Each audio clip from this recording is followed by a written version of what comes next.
Hello dear students, we are going to learn a new topic. Our topic of discussion is types of sex linkage and different types of X linkage also we are going to discuss in this video. Hello प्यारे बच्चों, इस video में discuss करने वाले हैं हम sex linkage के कितने प्रकार होते हैं, कितने टाइप होते हैं और एक्स लिंकेज के भी कितने टाइप होते हैं, ये हम डिस्कस करने वाले हैं। वीडियो बहुत ही इंपॉर्टेंट होने वाला है। एग्जाम पॉइंट ऑफ व्यू से यहाँ से क्वेश्चन डायरेक्टली आते हैं, बहुत ही आसान क्वेश्चन होते हैं, तो वीडियो को एंड तक देखना कैसे क्वेश्चन एग्जाम में बनते हैं। My name is Deepak Latra. I'm going to explain all this in video. Now let's start the video. Types of sex linkage हमारा टॉपिक और डिस्कशन है। देखो यहाँ पे हमने एक्स और वाई क्रोमोजोम यहाँ पे ड्रॉ किया है। अगर आप फीमेल का यहाँ पे क्रोमोजोम लेंगे एक्स एक्स तो उसमें सिर्फ एक ही टाइप का लिंकेज देखने को मिलेगा जो कि एक्स क्रोमोजोम से एटेड होगा। लेकिन यहाँ पे एक्स और वाई में क्या है, कुछ रीजन तो बेटा सेम है, जैसे कि यहाँ पे जो ग्रीन कलर से दिखाया है मैंने ये वाला रीजन से ऐड करके, ये दोनों में कॉमन है, दोनों में सेम टाइप की जीन मिलती है एक्स और वाई में।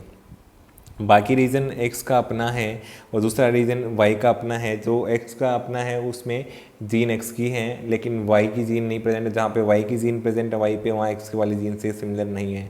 तो यहाँ पे जो दोनों के बीच कॉमन है उसे बोलेंगे homologous region of X and Y. अगर इस रीजन की जीन का इनहेरिटेंस होता है उसे क्या बोलेंगे, एक्स वाई लिंकेज। क्या बोलेंगे बेटा, एक्स वाई लिंकेज, क्योंकि दोनों की होमोलॉगस रीजन पे प्रेजेंट है। लेकिन कुछ रीजन ऐसा है एक्स क्रोमोसोम का जो एक्स पे तो है वो जीन लेकिन वाई पे नहीं है, वो जीन वाई के साथ शेयर नहीं कर रहा है, तो इसलिए non homologous region of X पे जो प्रेजेंट होंगी जीन या डिफरेंशियल रीजन ऑफ एक्स पे जो प्रेजेंट होंगी, डिफरेंशियल का मतलब जो डिफरेंशिएट कर रही है एक्स को वाई से जीन, तो अगर उनका इनहेरिटेंस होता है तो उसे क्या बोलेंगे, एक्स लिंकेज बोलेंगे। क्या बोलेंगे बेटा, एक्स लिंकेज बोलेंगे। अगर ऐसी कोई जीन है जो कि वाई क्रोमोसोम के नॉन होमोलॉगस रीजन में प्रेजेंट है या फिर डिफरेंशियल रीजन ऑफ वाई में प्रेजेंट है, अगर उसका इनहेरिटेंस होता है तो उसे हम क्या बोलेंगे, वाई लिंकेज। तो यहाँ पे दो सिंपल सी बातें हैं। अगर नॉन होमोलॉगस रीजन या डिफरेंशियल रीजन ऑफ एक्स पे कोई जीन प्रेजेंट है जिसका इनहेरिटेंस हो रहा है तो उसे हम क्या बोलेंगे, एक्स लिंकेज। अगर कोई नॉन होमोलॉगस रीजन या डिफरेंशियल रीजन ऑफ वाई पे जीन है उसका इनहेरिटेंस हो रहा है तो उसे क्या बोलेंगे, वाई लिंकेज। तो हमारे सिलेबस में एक्स लिंकेज भी है वाई लिंकेज भी है, दोनों हम पढ़ने वाले हैं। एक्स लिंकेज के हम टाइप देख रहे हैं। देखो एक्स लिंकेज क्या है, inheritance of genes which are present on non homologous या differential region of X chromosome is called X linkage. Simple सा है, ऐसी कोई जीन जिसका इनहेरिटेंस हो रहा है वो कहाँ पे है, नॉन होमोलॉगस रीजन, मतलब एक्स पे तो है वो जीन लेकिन वाई क्रोमोसोम के ऊपर नहीं है, और ऐसी जीन का इनहेरिटेंस होगा तो उसे हम क्या बोलेंगे, एक्स लिंकेज। क्या बोलेंगे बेटा, जो कि non homologous region of X पे है या डिफरेंशियल रीजन ऑफ एक्स पे। डिफरेंशियल का मतलब जो डिफरेंशिएट कर रहा है रीजन एक्स को वाई क्रोमोसोम से अलग कर रहा है। टाइप्स ऑफ एक्स लिंकेज दो टाइप का हो सकता है बेटा। कौन से दो टाइप होंगे एक्स लिंकेज के, एक है एक्स लिंक डोमिनेंट जीन और दूसरा क्या होगा, एक्स लिंक रिसेसिव जीन। अगर वो जीन जो इनहेरिट हो रही है अगर डोमिनेंट फॉर्म में एक्सप्रेस करती है तो वो क्या कहलाएगी, एक्स लिंक डोमिनेंट जीन, और या फिर रिसेसिव फॉर्म में करेगी एक्सप्रेस तो क्या है, एक्स लिंक रिसेसिव जीन। जैसे कि डिफेक्टिव इनेमल ऑफ टीथ कब होता है, अगर इसकी dominant form X link dominant form आ जाए तो उस पर्सन में डिफेक्टिव इनेमल या इनेमल के जो बनने के जो हैं चांसेस कम हो जाएंगे, डिफेक्ट आना शुरू हो जाएंगे।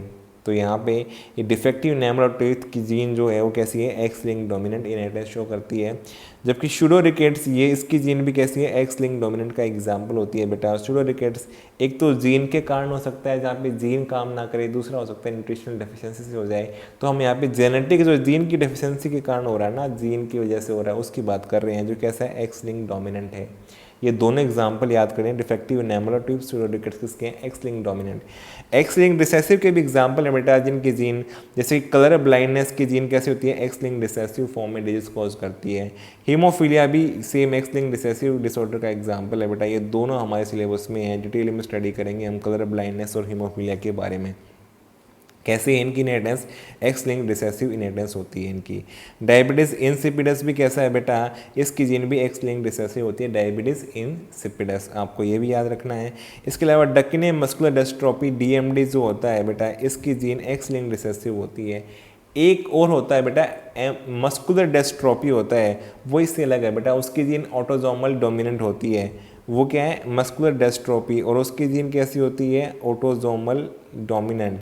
लेकिन हम किसकी बात कर रहे हैं, डकिने मस्कुलर डिस्ट्रोफी डीएमडी। डीएमडी कैसा है बेटा, एक्स लिंक रिसेसिव डिसऑर्डर है, इसकी gene x link recessive show करती है। तो दो सबसे जरूरी याद करने हैं यहाँ पे, सबसे इंपॉर्टेंट कौन से हैं, कलर ब्लाइंडनेस का इनहेरिटेंस कैसा है, एक्स लिंक रिसेसिव, और हीमोफीलिया का इनहेरिटेंस कैसा है, एक्स लिंक्ड रिसेसिव। ये दोनों बातें आपको बहुत ज़रूरी है याद करनी। यही यहाँ तक आपको सबसे इम्पोर्टेंट बातें हैं। इनका इनहेरिटेंस एग्जाम में हमारे सिलेबस में आया हुआ है, ये डिटेल में स्टडी करने वाले हैं, तो ये एक्स लिंक्ड रिसेसिव का एग्जाम्पल है। इसके अलावा एक्स लिंक्ड डोमिनेंट के एग्जाम्पल याद रखना है, डिफेक्टिव एनामल ऑफ टीथ और स्यूडो रिकेट्स भी एग्जाम्पल होते हैं। मुझे उम्मीद है आपको टाइप्स ऑफ लिंकेज की सारी बातें समझ में आ गई होंगी। अगर आपको वीडियो पसंद आया है तो वीडियो को लाइक करो, कमेंट करो, चैनल पे नए हो चैनल को सब्सक्राइब करो, अपने फ्रेंड के साथ शेयर करो। Thank you for watching the video.